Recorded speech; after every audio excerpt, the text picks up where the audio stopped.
Tukaram Munde sir. पिढ्यानपिढ्या घरात जेवताना लोक आधी देवाचं नाव घेतात, पण आजकाल हॉटेलमध्ये जेवताना लोक आधी तुमचं नाव घेतात.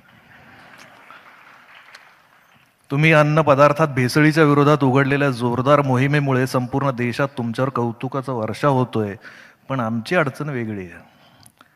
तुमच्यामुळे आमच्यासारख्या सामान्य माणसाला जो मानसिक त्रास होतोय याची तुम्हाला कल्पना तरी आहे का? अहो, आमचं अर्ध आयुष्य हॉटेल किंवा रस्त्यावर वडापाव, पाणीपुरी, भेळ खात आलोय आम्ही, आणि अचानक एक दिवस तुमच्यामुळे लक्षात येतं की तिथं झुरळ होते, भेसळ होती, पनीर डुप्लिकेट होतं. अहो, अज्ञानातल्या सुखात जगत होतो आम्ही, आणि आता तुम्ही एवढ्या वर्षांनी आम्हाला जागं करताय. हे म्हणजे सोयाबीन समजून जेवण करणाऱ्या माणसाला, शाकाहारी माणसाला हात धुताना कसं वाटलं चिकन म्हणण्यासारखं आहे. आमचा मित्र म्हणाला की खरं तर सध्याच्या काळात कॉक्रोचचा राग धर्मेंद्र प्रधान यांना यायला पाहिजे, पण प्रधानांपेक्षा मुंडेच जास्त चिडतात कॉक्रोच बघून. अर्थात तुम्ही हॉटेलमधल्या खऱ्याखुऱ्या कॉक्रोचला बघून चिडताय, हे बरं आहे, आणि त्यासाठी लोकांनी तुमचे मनातून आभार मानले. उशिरा का होईना सावध केल्याबद्दल आभार. तुमच्यामुळे रात्री उशिरा घरी आलेल्या नवऱ्याकडे बायकोने संशयाने बघावं, तसे आता आम्ही पनीरकडे बघतो. तुमच्यामुळे आईस्क्रीम बद्दल पण संशय वाटायला लागला.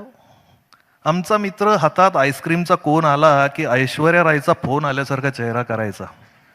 आता आईस्क्रीमचा कोन दिसला की बायकोचा फोन आल्यासारखा चेहरा करतो. हॉटेलमध्ये गेल्यावर आधी फक्त पैशांची चिंता वाटायची, आता पदार्थांची चिंता वाटते. काही हॉटेल मालक पैसे घेऊन पण आपण लोकांना जेवू घालतो म्हणजे उपकार करतो अशा थाटात गल्ल्यावर बसायचे, डोनाल्ड ट्रम्प सारखा चेहरा करून. आता अचानक ते इटलीच्या मेलोनीबाई सारखे प्रेमळ दिसायला लागले.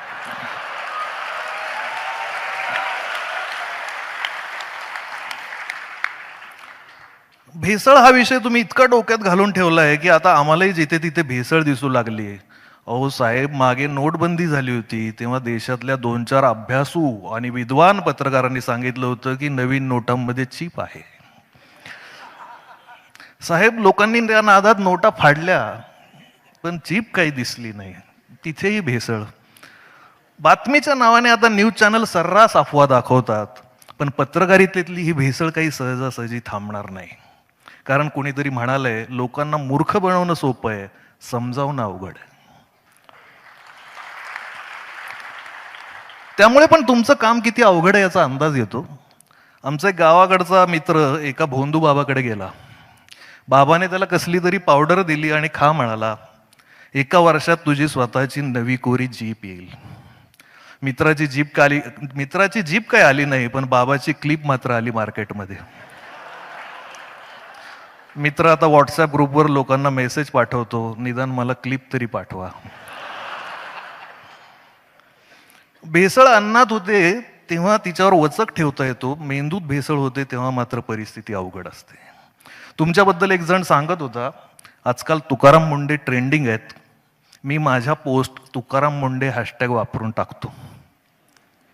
काही लोकांसाठी तुमचा त्याग महत्वाचा आहे, काही लोकांसाठी तुमचा हॅशटॅग महत्वाचा आहे. असो, पूर्वी लहान मुलांना फुकट चॉकलेट देऊन पळवून नेणारी टोळी होती, आता मोठमोठ्या माणसांना चॉकलेट, बर्गर, फ्रेंच फ्राईज अशा गोष्टी विकत घ्यायला लावून बरबादीकडे वळवणारी टोळी प्रत्येक चौकाचौकात आहे. पण आजही तुम्ही बघा, पाणी जास्त आहे म्हणून गावाकडच्या लोकांनी दूध रस्त्यावर टाकून दिलं.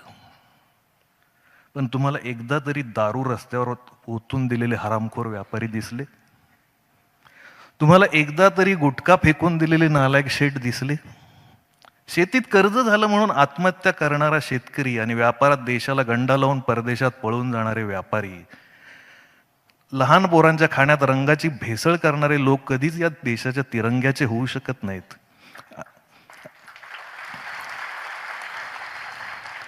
आणि इथले दारूत 50% केमिकल पिणारे लोक शेतकऱ्याकडून ऑर्गॅनिक पिकाची अपेक्षा करतात.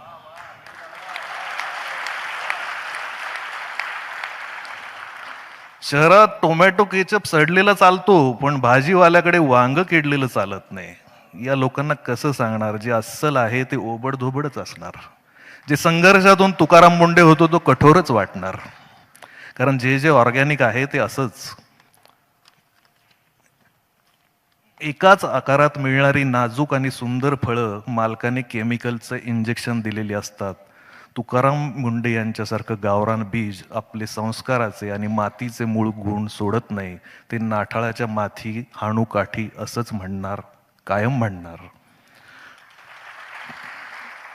मुंडे साहेब, लहानपणी शेती करताना भाव मिळाला नाही म्हणून तुम्हाला कांदे रस्त्यावर टाकून द्यायची वेळ आली होती.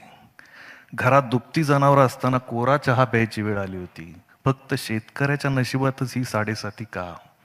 शेतकरी चळवळीत असताना शेतकऱ्याच्या कुठल्याही प्रश्नावर पाना फुटणारी ही मंडळी आम्ही बहुमताने मंत्रालयात निवडून पाठवली की भाकड का होतात?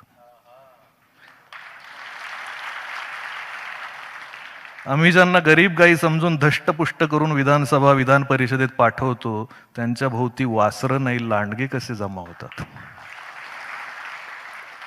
आमच्या मतदानात पण भेसळ होते, जरा लक्ष द्या. मंत्रालयात 100 पैकी 99 शेतकऱ्याची पोरं म्हणून घेतात, पण 99 पैकी 91 शेतकऱ्याचे दुश्मन का होतात?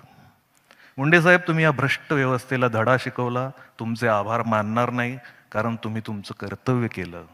पण ज्या गोष्टी तुम्ही केल्या नाही त्याबद्दल मात्र तुमचे आभार. तुम्ही सततच्या राजीनाम्याच्या दबावाला झुकला नाही, तुम्ही धमक्यांना घाबरला नाही, म्हणून तुम्हाला सलाम.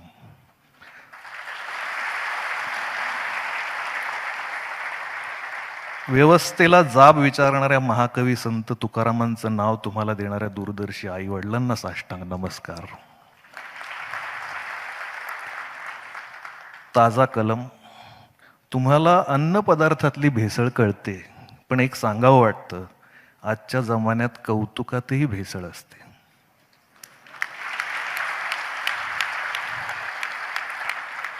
आणि कौतुकातली भेसळ कुठल्या लॅबमध्ये तपासता येत नाही. त्यासाठी तुमच्यासारखा शून्यातून सर्वस्व निर्माण करणारा माणूस सक्षम आहे ही अपेक्षा. तुम्ही सरकारी अधिकारी असला तरी खूप मोठे व्हा अशी प्रार्थना करण्यापेक्षा कायम आहात तसेच राहा असं आम्ही म्हणू. रोल मॉडेल, काही लोक आहेत तसेच राहणं हीच सगळ्यात मोठी बढती असते, प्रमोशन असतं. त्यांच्यासाठी नाही, समाजासाठी. धन्यवाद.